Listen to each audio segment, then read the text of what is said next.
Hi, I'm Chantelle Whittles. I'm a journalist by day and a mom to a 6-year-old and triplets. I'm also a wife and we'll be married for 10 years this year. I'm also a master's graduate. I completed my master's degree this year and I'm graduating end of the year. Growing up, my dad used to tell me and my sister that he can't give us much in life, but what he can give us is help us to get education or to be educated. And that's always been at the back of my mind. I did my diploma at CPUT in journalism, and after I graduated, I researched and I found out, but you can also do your degree in journalism. And I was in two minds because I wasn't sure whether I want to study. My dad said, no, go for it. And I enrolled, I did my degree, and sadly, before I could graduate, he passed away. He passed away 7 months before we got married. So it was his 10-year anniversary this year. And I started working, I started in the media space. I did my internship at the Burger, moved to Rapport.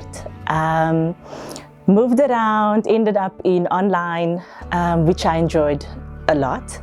And the last couple of years I worked at a television station, a national television station. And I enjoyed it. I enjoyed it so much that I wanted to do my master's degree. And again, my father's words popped up saying that why not equip yourself with education. I enrolled to do my master's and 4 years, it took me 4 years to complete it. And in those 4 years, I found out that I'm expecting triplets. It was a shocking discovery. It doesn't happen to a normal person. That's what my sister said. It happens to people on TV. But there I was expecting triplets. I had to put my studies on hold for a year. And that's why I only completed my thesis last year. While attending to our triplets and our 6-year-old son, it was difficult, it was challenging, but we did it. I feel proud of myself for accomplishing it and for not giving up, for pushing myself to the limits and completing my degree.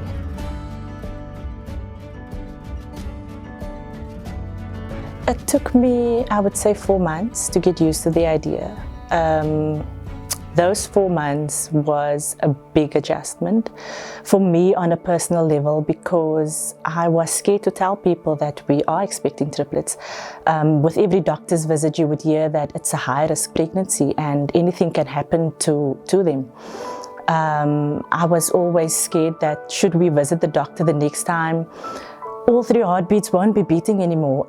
Something could be wrong with them. It was just a scary but also exciting journey that we were on. My husband obviously was super excited. I was the emotional one and the one holding back, thinking and praying every night, hoping that they are fine. One day one of my colleagues came to me and she asked me, are you a bit scared, or are you scared that something can go wrong? And she had this vision and I said yes. And she said, but don't be, because she had the vision that everything will be fine. And after hearing those words, I changed my mindset. It took a lot of courage, but I did. And needless to say that the triplets were healthy. They spent 3 weeks in the neonatal unit, but they were breathing on their own. They were regulating their own body temperature. They just needed to gain weight. It was a process to get used to going to the hospital every day for 3 weeks.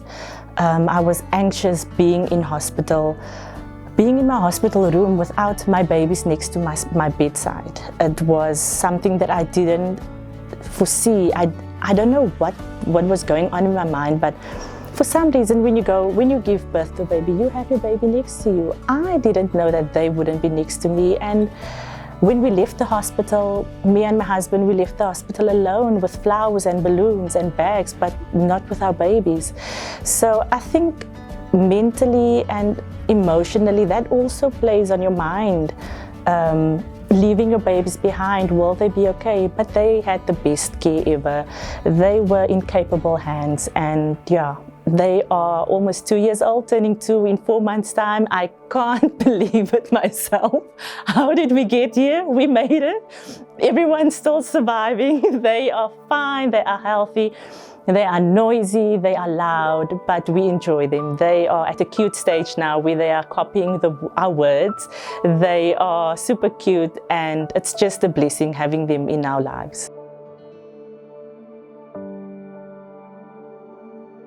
We took a while before we told him, because we wanted to explain it to him in a way that he could understand it.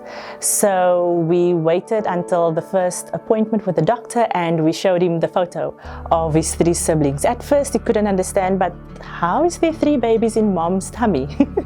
So we had to explain it to him, and when they were born, Nikolai was kind of emotional because he couldn't see them. He couldn't go to the hospital to visit his siblings, and it wasn't a nice experience for us not having Nikolai see them, his siblings, because he knew mom was carrying these babies for 33 weeks, but where are they now? Why can't I see them? So one night the sister said, but bring Nikolai along and we'll show the babies to him through the window. And Nikolai was emotional but also excited because he finally saw them, but he couldn't touch them. And we couldn't wait to bring them home so that we can just bond as a family, and he could finally hold them. I'm not sure how Nick and I would have coped without Nikolai. He's the clown in the house. He entertains them. His brothers and sister loves him. Nikolai cares about his sister a lot. I can see that he sees her as the sister, and his brother shouldn't be hitting or taking away a toy, so he would always make sure that Nia is okay. But he loves them. Chase loves Nikolai. Nikolai plays a little rough with him, but to a point I allow it so that I can quickly do the dishes or make lunch, but Nikolai loves them and he entertains them. I can't see how I could have accomplished everything without that support structure. Having my mom, having my in-laws, they played a pivotal role this past year. I can't imagine doing anything without them by our side. Same for my husband, Nick. There were times where I was just so tired. Even now, some mornings he will let me lie in a bit and he will take care of the children. But the support, and I think that was also one of the things that made me anxious before the time. How are we going to do this? Who is going to help us? And things just always has a way of working out. I think also we grew stronger as a couple. Our faith in God, showing us that I'm giving you guys triplets. You're not alone. I'll be with you on this journey. God showed us that He showed up every time. When I was thinking, how am I going to do my master's? Maybe I should give up. God showed me that I can do it. He guided me. He gave me the strength to look after my children and still be able to sit at night until the early mornings to do my work. It wasn't easy, but I'm just super, super proud of myself, and I'm so grateful for the support that we had and still have, because we wouldn't be able to do it. I think support plays a big role in anybody or for anyone who wants to pursue their studies, and be work full-time and have a family. You need the support, so I'm grateful.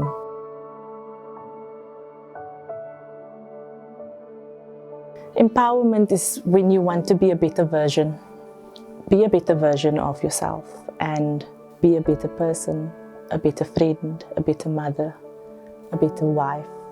And when you wear all the many hats, it's how you balance life while being a mother, being a wife.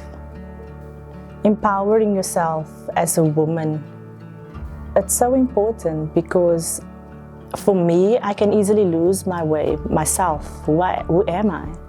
But knowing that I'm making a difference in my children's lives, for my husband, it means a lot.